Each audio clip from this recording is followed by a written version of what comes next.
La verdad que ver las fotos del retiro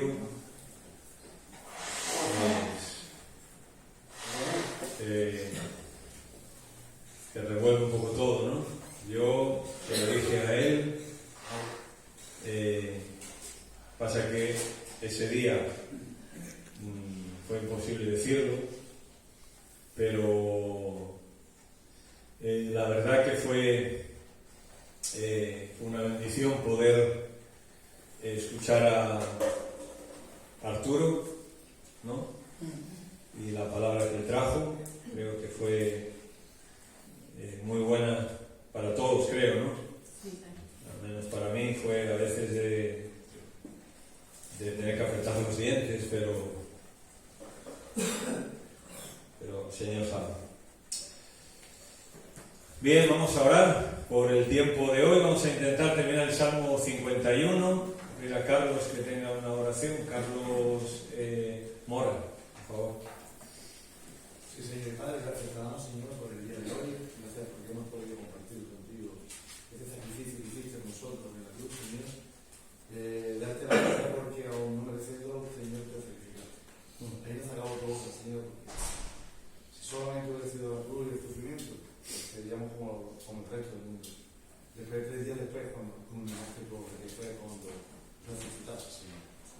Ahora podemos decir que tenemos un cachito de cielo contigo, Señor. Gracias. Gracias por todo lo que tú nos das, Señor. Gracias porque nos bendice a los merecemos. Ahora queremos pedirte, Señor, que tú pongas palabra en boca de Antonio, Señor, que nosotros podamos llevarlo a nuestra vida, Señor, que nos sirva de alimento espiritual. Gracias por todo lo que nos das. Solamente agradecimiento en mi corazón a ti, Señor. Gracias. En nombre de Cristo Jesús. Amén. Muchas veces Satanás nos puede meter un gol en nuestra vida con el sentimiento de culpa, pensando que soy un bicho raro, que peco, que fracaso, que me equivoco y que soy un hipócrita rodeado de un montón de gente que sí ama al Señor y no se equivoca. Satanás nos puede meter un gol con esto. Pero Dios nos ha dejado pasajes como el Salmo 151, donde, para que Satanás no nos engañe, de alguna forma, que no quedarnos cortos en nuestra vida, donde no pasa nada por pecar, ya está, total, simplemente pido perdón y ya está, y seguir años y años y años y años de nuestra vida cristiana con el mismo defecto, con la misma inclinación, sin cambiarla, y decir no pasa nada. Eso es un engaño de Satanás. Pero también puede ser por pasarnos también, por si haces tal cosa o tienes tal comportamiento o tienes tal inclinación, pues no eres creyente. Ninguna de las dos cosas. Y creo que el Salmo 51, como vimos, nos hablaba un poco de que en el pecado está la penitencia. En el pecado está la penitencia. Es decir, que para David, ahora lo vamos a leer, para David el fracaso, porque la palabra pecado también es fracaso, no está tanto en lo que él ha hecho, en las consecuencias de lo que le ha ocurrido en su vida y en su familia, sino el mero hecho de pecar contra Dios. Richard Baxter, uno de los de la teología reformada, en el siglo XVIII más o menos, él decía, en aquel entonces cuando en los pueblos el alcalde era la máxima autoridad, y él decía, una cosa es pecar contra el alcalde de tu pueblo y otra cosa es pecar contra Dios. Y decíamos que este salmo, de alguna forma, David nos está proponiendo cómo volvernos a Dios. Si hemos caído en nuestra vida, si hemos fracasado, si hemos pecado, cómo volvernos a Dios, cómo volver a tener esa comunión con Dios. Muchas veces no es fácil, por eso David nos deja registrado este salmo, donde él públicamente lo expresa. Él no tiene por qué, él puede esconder lo que ha hecho sin problema, nadie se va a atrever a sacarlo, nadie se va a atrever a ponerlo en el periódico de turno o sacarlo en el telediario. Es el rey absoluto y nadie va a decir nada contra él, ni nadie va a hablar de él, ni nadie va a ocurrir decirle a David, pues ahora que has hecho esto, ya no puedes ser rey, tienes que ser uno más. Nadie se va a atrever. Sin embargo, David entiende que en el pecado está la penitencia. Y él lo que quiere es expresar a través de un salmo lo que ha ocurrido. Y él, como decíamos el otro día, simplemente por decirlo de paso, él quiere que todos sepan que lo que a él le ha ocurrido porque ha pecado. Las consecuencias que va a tener él en su vida, en su familia, es porque él ha pecado y porque él merece eso y más. Y él dice, para que tú seas declarado justo. Él no quiere que la gente diga de Dios que Dios es un Dios injusto, que Dios es un Dios cruel, que Dios le está castigando más de lo que merece, etcétera, etcétera. ¿No? Él dice, bueno, aquí estoy y esto es lo que yo hice. Y su confesión, como decíamos, en primer lugar era reconocer el pecado. No solamente decir, bueno, Señor, perdóname porque he pecado, sino que él comienza diciendo al músico principal, Salmo de David, cuando después que se llegó a Betsabé, vino a Natán, el profeta. O sea, ese es el titular. Es como cuando tú vas al periódico y ves un titular, ¿no? Si el titular te gusta y es lo suficientemente llamativo, pues ¿qué te hace? Leer lo que hay, ¿no? Después, noticia deportiva o la que sea. Pues ese es el titular, ¿no? David está diciendo, ¿cuándo escribí yo este salmo? Después de que yo pequé con Betsabé. Y ahora voy a contar lo que ocurrió. Por tanto, decíamos, ¿no?, que el camino para volverse a Dios, en primer lugar, es reconocer el pecado. Él no lo matiza, no lo justifica, no lo disculpa, no dice que ha pasado por otras personas o por otras circunstancias, o hay que ver Betsabé el día que se le ocurrió salir a bañarse a la terraza, sino que él dice, no, yo reconozco que el problema soy yo, no es de los otros, sino que soy yo, ¿no? Así que él primero, decíamos, reconoce su pecado. Pero vamos a leerlo de nuevo, ¿no? Un poco para refrescar. Y con esto en mente, piensa, ¿no?, lo que está diciendo David. David, claro, no sabe que, o puede ser que sí, que se lo imagine, que dentro de mucho tiempo, pues imagínate el tiempo que pasó desde que David escribió este salmo, que nosotros ahora públicamente vamos a leer lo que él ha hecho. Y eso a nadie nos gusta, ¿no? A nadie nos gusta que saquen nuestras vergüenzas a relucir, ¿no? De hecho, nosotros tenemos en español un dicho, ¿no?, que los platos sucios se lavan en casa, ¿no? Y es como que David ahora dice, no, yo quiero componer un salmo para que se recuerde lo que yo he hecho. Y por supuesto también para que se recuerde la misericordia, Señor. Y dice David en el versículo 1, ten piedad de mí, oh Dios, conforme a tu misericordia. Conforme a la multitud de tus piedades, borra mis rebeliones. Lávame más y más de mi maldad y límpiame de mi pecado. Veis que siempre está el pronombre mi pecado, mis rebeliones, mi maldad. Porque yo reconozco mis rebeliones y mi pecado está siempre delante de mí. Y ahora dice, contra ti solo he pecado. Dejadme decir una cosa aquí antes de seguir el texto. Esta palabra que David usa cuando dice contra ti solo he pecado, es la misma que se usa cuando dice que Dios oyó la oración de Job, en el capítulo 42. Cuando Dios escucha la oración de Job, cuando Dios se lleva la oración que había hecho Job, él se la lleva a su rostro y ve, ¿no?, a Dios, a Job en su situación. Es la misma. David está diciendo, contra ti solo he pecado y he hecho lo malo delante de tus ojos, para que seas reconocido justo en tu palabra y tenido por puro en tu juicio. He aquí en maldad he sido formado y en pecado me concibió mi madre. He aquí, tú amas la verdad o la sinceridad en lo íntimo, y en lo secreto me has hecho comprender sabiduría. Purifícame con hisopo y seré limpio, lávame y seré más blanco que la nieve, hazme oír gozo y alegría, y se recrearán los huesos que has abatido. ¿Recordáis el Salmo 32? Cuando David dice que sus huesos se han consumido cuando había ocultado su pecado. Se recrearán los huesos que has abatido. Esconde tu rostro de mis pecados y borra mis maldades. Crea en mí, oh Dios, un corazón limpio y un espíritu recto dentro de mí. Renueva un espíritu recto dentro de mí. No me eches de delante de ti, no me quites de mí tu Santo Espíritu. Vuélveme el gozo de tu salvación y espíritu noble me sustente. Entonces enseñaré a los transgresores tus caminos y los pecadores se convertirán a ti. Líbrame de homicidios, oh Dios, Dios de mi salvación. Cantará mi lengua tu justicia. Señor, abre mis labios y publicará mi boca tu alabanza. Porque no quieres sacrificios que yo los daría. No quieres holocaustos.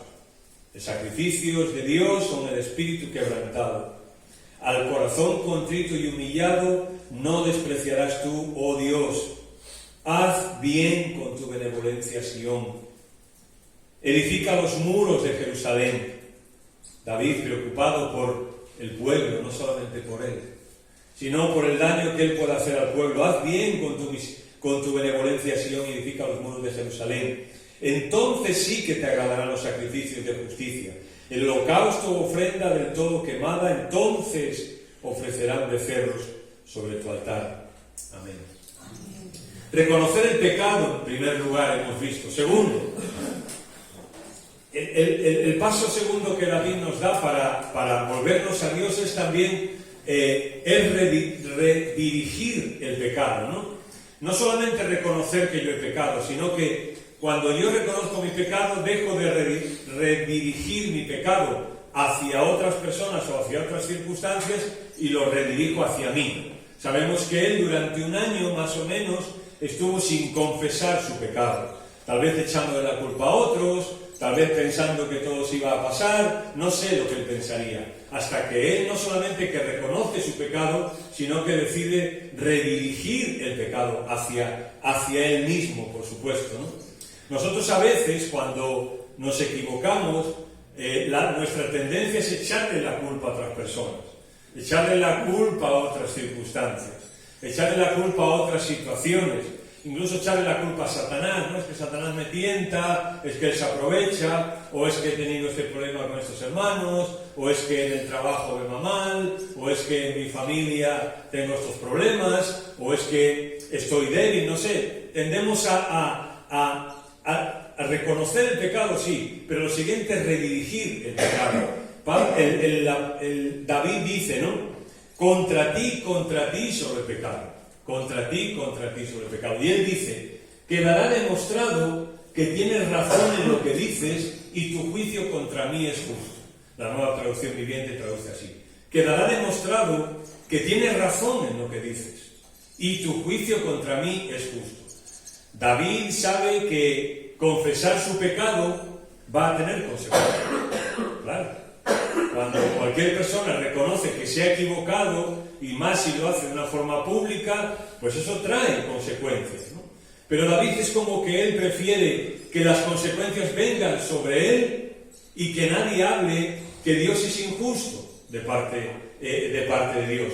O sea, él confiesa lo que ha hecho mal ante sus ojos, pero ¿por qué lo está haciendo? ¿Por qué está confesando ante todos que él ha pecado? Porque él quiere redirigir su pecado, ¿no? Hacia sí mismo, no hacia otras personas. Y de esa manera lo que va a decir es exculpar a los demás, en primer lugar. O sea, nosotros no podemos echarle la culpa de lo que nos pasa a los demás.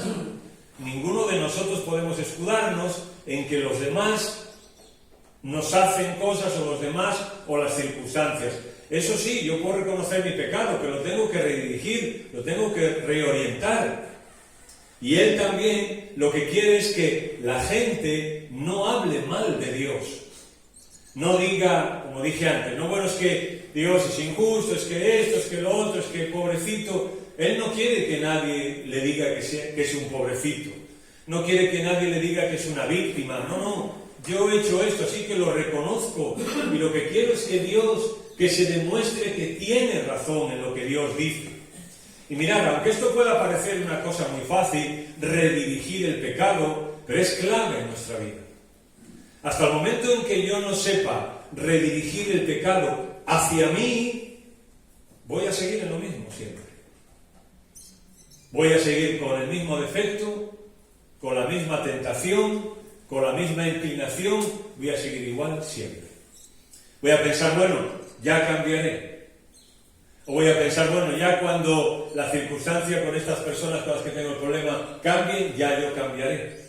Bueno, cuando en mi trabajo de verdad ya tenga yo paz y esté tranquilo, ya entonces yo voy a ser una persona tranquila, etcétera, etcétera, y ya no voy a estar alterado como ahora estoy. Siempre echamos el pecado hacia afuera y pensamos que simplemente por decir, Señor, perdona, ya está, ya se soluciona. No. David quiere redirigir el pecado, ¿no? Y redirigirlo hacia sí mismo. No, es que yo he pecado contra ti, Señor. Y lo que importa aquí es que tú seas considerado justo. Hay muchísimos pasajes, pero no tenemos solamente un ejemplo. En Daniel, dice Daniel, Señor, hemos pecado y hemos cometido iniquidad, hemos hecho impíamente y hemos sido rebeldes. Y nos hemos apartado de tus mandamientos y de tus ordenanzas. Daniel está en el exilio. Van a estar allí exiliados 70 años. 70 años ahí en el exilio. Y lo que Daniel hace es redirigir el pecado, ¿no? Y lo que está diciendo es, Señor, si nosotros estamos aquí, no es culpa tuya, Señor. No es culpa de los babilonios, que es que han sido más listos y más inteligentes que nosotros y han venido aquí y nos han llevado cautivos. No, Señor. ¿Qué dice Daniel? La culpa es nuestra. O sea, nosotros no podemos escudarnos en los demás, Señor, dice Daniel. Hemos pecado y hemos hecho esto.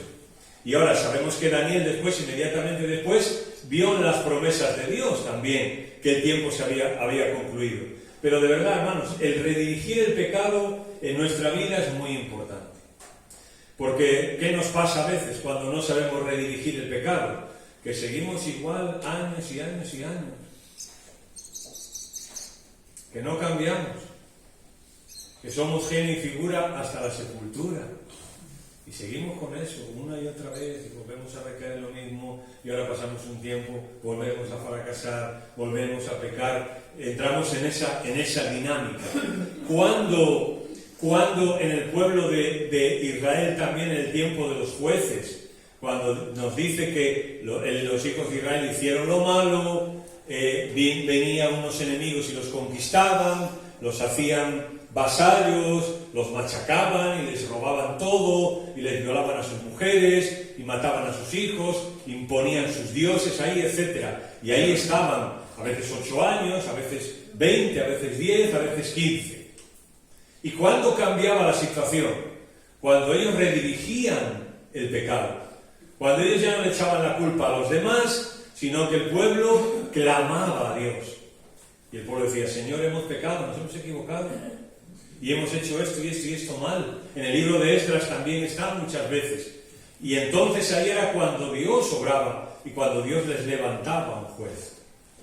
Hermanos, si queremos que Dios nos levante de alguna situación en nuestra vida, pues tenemos que redirigir nuestro pecado. Tercer lugar, no solamente redirigir el pecado, nos habla David para volvernos a Dios, sino rectificar mi vida también. Reconocer, redirigir, rectificar mi vida. Dice el versículo 6, Señor, tú amas la verdad en lo íntimo, y en lo secreto me has hecho comprender sabiduría. Es decir, en el versículo 7, lo leemos y dice, purifícame con hisopo y seré limpio, lávame y seré más blanco que la nieve. Parece que esto el hisopo era una purificación que a veces ellos hacían con un tipo de lepra que había. Se purificaban con una especie de esponja, con un líquido, se limpiaban, ¿no?, las heridas. Pero la lepra era algo que venía de dentro. Era una infección que tenía, lo que sea, y eso al final supuraba afuera, digamos, pero era una enfermedad interna realmente, ¿no? Entonces, ¿qué está diciendo David cuando dice rectificar mi vida? Que la rectificación tiene que venir de dentro, no de fuera. La rectificación tiene que venir de dentro. Es más, hasta David llega a decir en el versículo 14, líbrame de homicidios, oh Dios, Dios de mi salvación. Bien, David había cometido también un homicidio, ¿no? Y ahora lo que está diciendo es que, bien, que él tiene que rectificar su vida. Y que Dios tiene que desde dentro limpiarle, si no, va a seguir igual siempre. Y ahora él sabe también que en este rectificar su vida, él no puede hacerlo solo.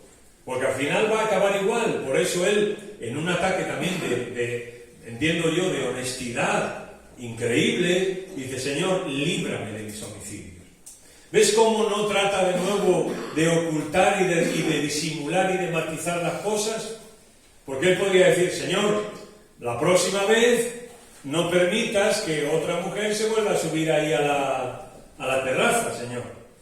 Y no permitas que yo intente aquí hacer esto y me salga otro como el marido de esta que no quería irse y que se revolvió como pez en el agua, ¿no? Podría decirlo David, pero no. O decir: Señor, tú sabes que yo maté a esta persona, hombre, pero fue sin querer, ¿no? Al final, no. Él dice: Señor, líbrame de esto. Porque David sabe que él no puede solo. Y ahora le está pidiendo a Dios: Señor, líbrame de homicidios, líbrame de homicidios. Mirad, dice él en esta rectificación, en el versículo 8 y 9: hazme oír gozo y alegría, y se recrearán mis huesos que has abatido. Esconde tu rostro de mis pecados y borra mis rebeliones. Bien, el resultado de la rectificación en la vida cristiana trae alegría siempre. O sea, cuando una persona reconoce su pecado, cuando una persona redirige su pecado hacia sí y rectifica, no hay otro fruto que el gozo. El gozo de saber que estoy perdonado por Dios, el gozo de saber que tengo una relación con Dios. Eso lo dice David en el Salmo 32. Feliz el hombre... Muy bien, por aquí. Feliz el hombre cuyo pecado es perdonado. O sea, la felicidad está en eso precisamente, ¿no? No en el pecado en sí, no en que yo me libre de las consecuencias. Bueno, he pecado, le he pedido perdón al Señor, hombre, y me he librado, y el Señor no. Sino la alegría que trae eso. Él habla de los huesos. Los huesos implica la parte más íntima de la persona, ¿no? La parte más íntima de la persona. El camino para volverse a Dios no viene de las condiciones externas, sino viene de dentro. Y cuando hablamos de rectificar en la vida, hablamos de esto precisamente. He aquí, tú amas la verdad en lo íntimo. Yo recuerdo hace tiempo que había una canción, ¿no?, que hablaba de la honestidad que nosotros debíamos de tener con nosotros mismos en cuanto al pecado. A saber rectificar, a saber rectificar. Y decíamos el otro día que el pecado, si hay una palabra que se resume para la palabra pecado en toda la Biblia, es perder. El pecado es perder. Y David, la mayor cosa que él perdió fue el contacto con el Señor. Y a partir de ahí se hundió. Job también le pasó lo mismo. Estaba en determinada circunstancia y no entendió cosas, y Job perdió el contacto con Dios. Y Job se hundió al punto de maldecir a Dios. Algunos de los profetas que perdieron el contacto con Dios también decían: Señor, ¿hasta cuándo, Señor? ¿Hasta cuándo? Porque no estaban redirigiendo bien el pecado. No estaban, el mensaje siempre de Dios a los profetas, cuando los profetas decían eso, era: diles así dice el Señor. Y casi siempre iba en plan de que tenían que rectificar el pecado. Hermanos, no puede ser que nosotros en nuestra vida llevemos años y años y años luchando con las mismas cosas. No puede ser. No puede ser. Tenemos que rectificar. Tenemos que aprender a rectificar y a tener este resultado de la rectificación, que es la alegría. La alegría, como cuando a veces venimos aquí, ¿no?, un domingo, y siempre lo decimos, ¿no? Que un domingo en un culto como este debe haber alegría en nosotros. No llevar la alegría por dentro, ¿no?, sino sacarla, ¿no? sacarlas. Marcos Witt hace muchos años, Marcos Witt, el cantante este, ¿no? En una predicación, a veces cuando predicaba, ¿no? En plan broma decía, ¿no? Que él a veces llegaba a sitios, ¿no? Y se encontraba con hermanos que un domingo, o sea, en un culto normal, ¿no? Decía que parecía que los habían bautizado en vez de en agua, en zumo de limón, ¿no? Porque estaban amargados, ¿no? Y eso. Yo sé que hay formas y formas, ¿no? Pero la alegría, o sea, venimos aquí recordando lo que el Señor ha hecho con nosotros, ¿no? Recordando que nos ha perdonado. Y claro, ¿qué es el problema que tenemos a veces? Venimos como, pues como un poco nos decía Jerónimo, ¿no? Venimos y durante la semana, o el sábado, o el domingo por la mañana, ni siquiera nos hemos planteado cómo estamos con el Señor. No lo planteamos. Y ahora llegamos y van a darnos el pan y ahí me acuerdo, ¿no? Que es verdad, tengo que pedirle perdón al Señor por las cosas. Yo no sé si eres un común de los mortales, posiblemente te pase, ¿no? Y ahí nos acordamos, ¿no? Claro, ¿cómo vamos a venir con gozo a la iglesia? ¿Cómo vamos a venir con alegría, ¿no? Estamos una canción de alegría que estamos cantando, ¿no? Y estamos tocando las palmas 2 o 3 ahí, y gracias, ¿no? A ver si yo cuando toco las palmas las toco fuerte, a ver si se oye. Bueno, pues la Biblia habla de palmas. La Biblia habla de levantar las manos santas a Dios, o sea, porque hay alegría, porque estoy levantando mis manos para decirle al Señor, Señor, he recibido de ti el perdón, Señor, y aquí estoy delante de ti, levanto mis manos. Eso yo os lo he dicho alguna vez, en la Biblia es una señal, ellos lo hacían como una señal de que tenían las manos vacías y de que esperaban que Dios las llenara, ¿no? Porque no venimos solo a dar, y es verdad que venimos a dar al Señor en un culto como el de un domingo por la mañana o cuando sea, ¿no? Pero no solamente venimos a dar, sino también venimos a recibir. Jesucristo basta. Jesús dijo, el que viene a mí no tendrá jamás sed. En el último día de la fiesta, cuando llevaban un montón de días acarreando agua para arriba, para abajo, en aquella fiesta que hacían. De repente el Señor le dice, el que venga a mí, de su interior, correrán ríos de agua viva. Y aquí yo veo a David eso, ¿no? Un hombre que no tiene problema en sacar sus platos sucios, que no tiene problema, ¿por qué? Porque Dios lo ha perdonado. Y porque él, como dijimos, él empieza el salmo diciendo, Salmo de David. Recordáis, la palabra salmo es la palabra mizmor de David. Y la palabra mizmor es un cántico para una composición para cantar. Pero la palabra mizmor lleva una connotación de alabanza. Él quiere que a un tema tan triste como el pecado se cante con alabanza, con alegría. Que no parezca un cementerio, un velatorio esto.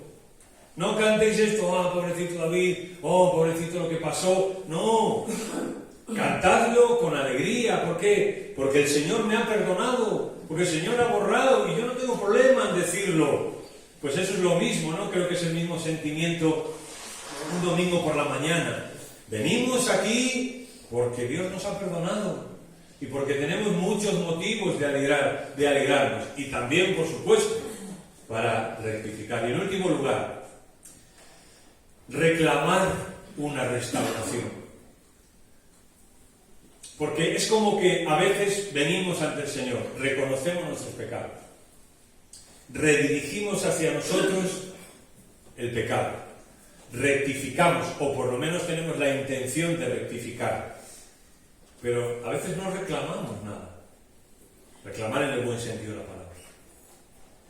David dice, Señor, ahora que yo he arreglado las cosas contigo y he reconocido lo que ha pasado, Señor, yo te pido primero un corazón limpio. La palabra limpio es no lavado. No es el lavado del gato.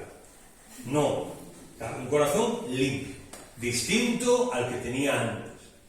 Dice, Señor, devuélveme el gozo de tu salvación. Aquí hay un contraste entre el Salmo 32, por ejemplo, la tristeza que él tenía ante su pecado, ante su situación, a la alegría que ahora siente. Y él quiere sentir alegría. O sea, él quiere que la gente cante este salmo y cuando salga y cuando lo haya cantado o lo haya orado, porque también durante mucho tiempo este salmo era un salmo que la gente oraba, bien, él quiere que la gente salga con el gozo de la salvación. Sí, es verdad, Señor, yo he hecho cosas, he pecado, la maldad siempre está delante de mí, pero tú eres un Dios de perdón, así que yo quiero, se está reclamando el gozo en su vida. Espíritu noble me sustente. Espíritu noble me sustente. No un espíritu como el que tuvo David durante mucho tiempo.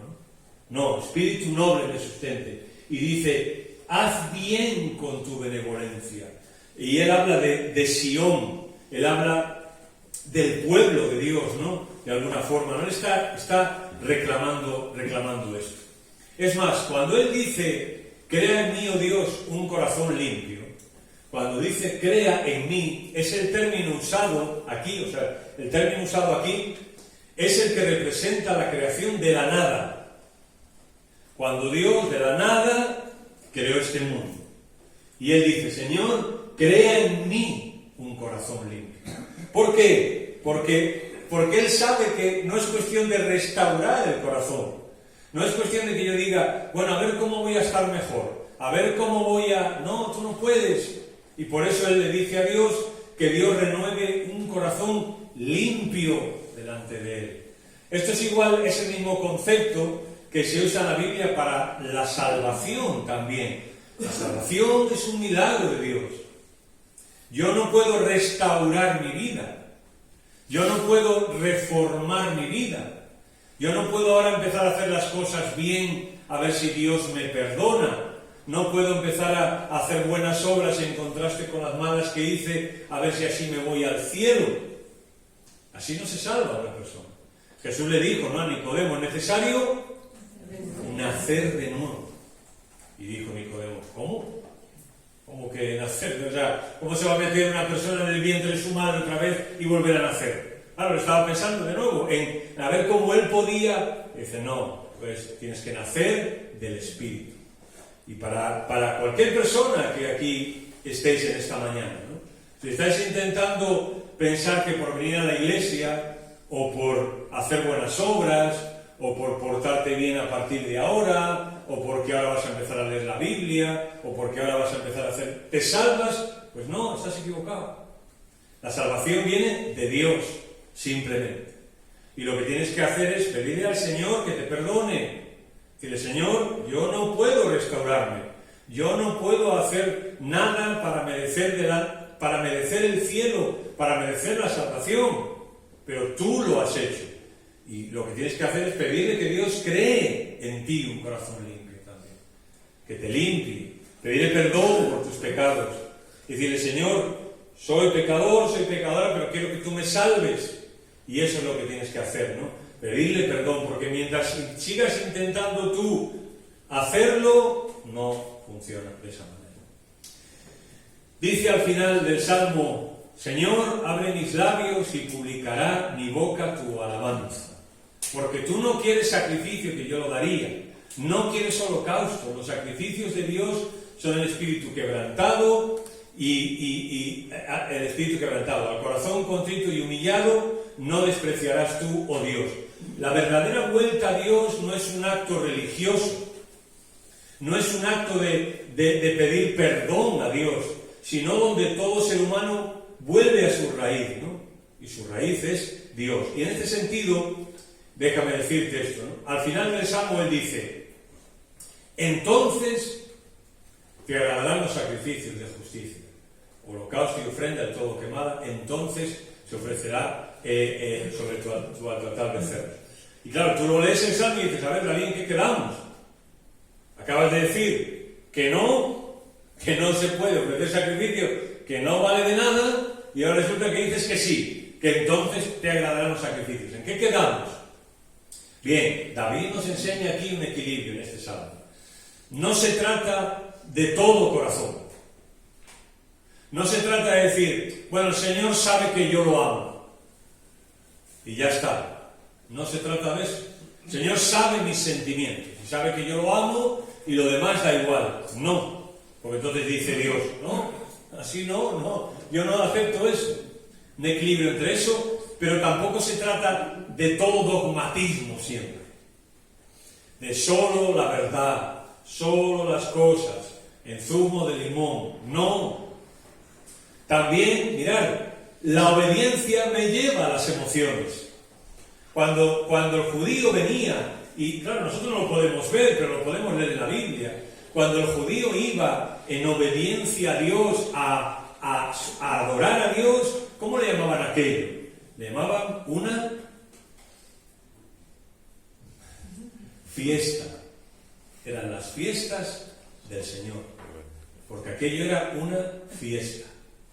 Iban bailando, iban danzando, iban con las músicas esas que ellos tienen regionales, iban contentos, alegres, los salmos de ascensión, iban cantando. No solamente iban, bueno, ahora tenemos que ir aquí hasta Jerusalén, vaya tela, ¿no? Menos mal que nos ha pedido que vayamos de rodillas. No, ellos iban felices, aquello era una fiesta de alabanza, de adoración, porque la obediencia le llevaba a las emociones.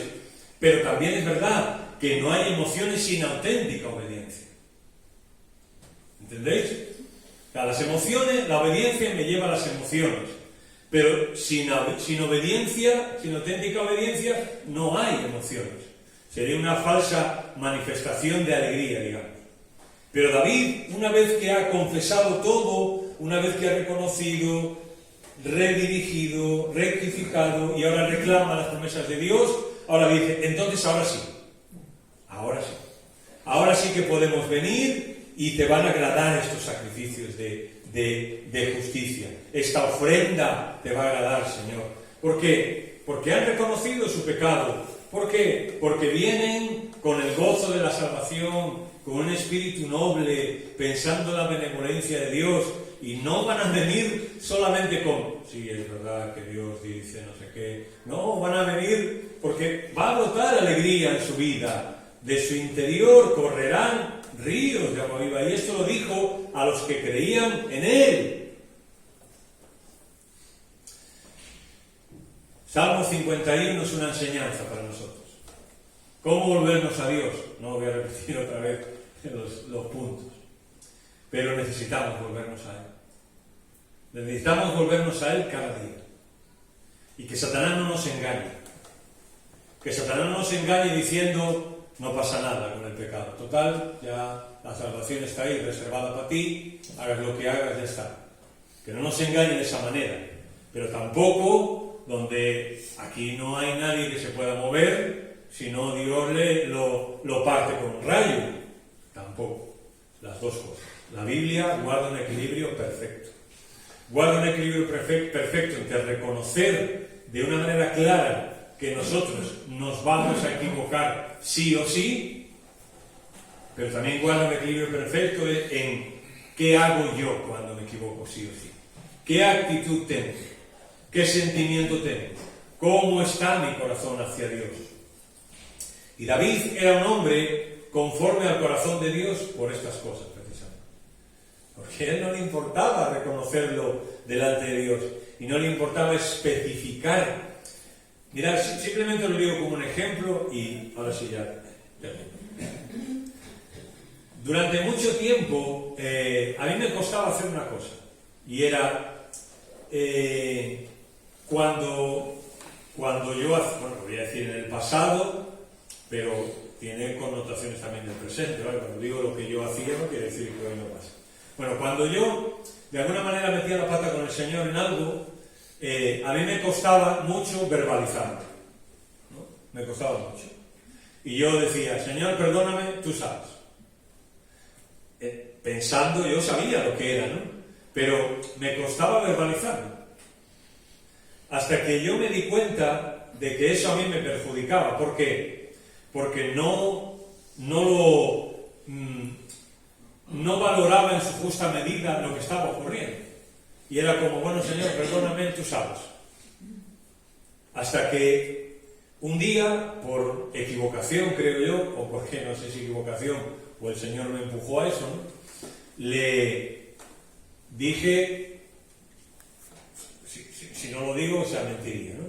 Dije hasta prácticamente una palabra malsonante, ¿no? Pero cuando dije, Señor, estoy haciendo esto, y esto es, y yo dije una palabra, ¿no? Y me quedé en shock, ¿no? Porque dije, estoy orando, ¿cómo puedo decir esto, no?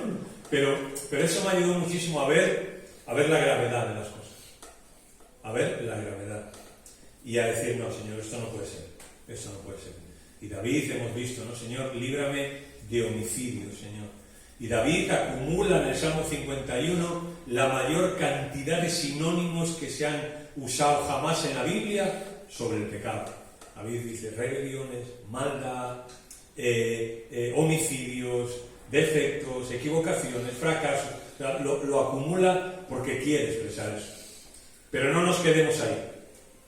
Dios nos haga bien con su benevolencia, a pesar de cómo somos.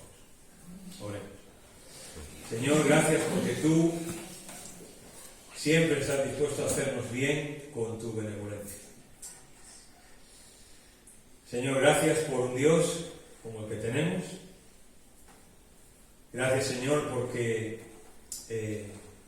tú nos demuestras todos los días que eres un Dios bueno, que eres un Dios perdonador, que eres un Dios también justo, que eres un Dios de amor. Señor, ayúdanos a tratar con el pecado en nuestras vidas. Reconozco que muchas veces no sabemos, no sé cómo tratar con él, pero tú sabes, Señor, no solamente cómo tratar con el pecado, sino cómo tratar con nosotros. Y que tú, Señor, sepas redirigir siempre nuestra vida en la dirección correcta y llevarnos siempre hacia ti. Señor, reconocemos que cuando pecamos, lo hacemos contra ti, en primer lugar. Y ayúdanos, Señor, danos el gozo de la salvación, danos un espíritu noble, que podamos, Señor, disfrutar de nuestra vida contigo de una forma individual, cuando venimos también aquí a la iglesia, que como pueblo vengamos contentos y alegres, Señor, porque aunque es verdad que todos somos pecadores, pero venimos a adorar a un Dios de perdón, a un Dios misericordioso, Señor. Y eso tiene que ser siempre una fiesta y una alegría, Señor, porque tú has renovado nuestros corazones y nos has cambiado los corazones de piedra que teníamos en corazón de carne. Señor, a ti sea la gloria por tu obra en nuestras vidas y a nosotros sea tu bendición. Amén. En nombre de Jesús. Amén. Un aplauso, Antonio, una pequeña buena.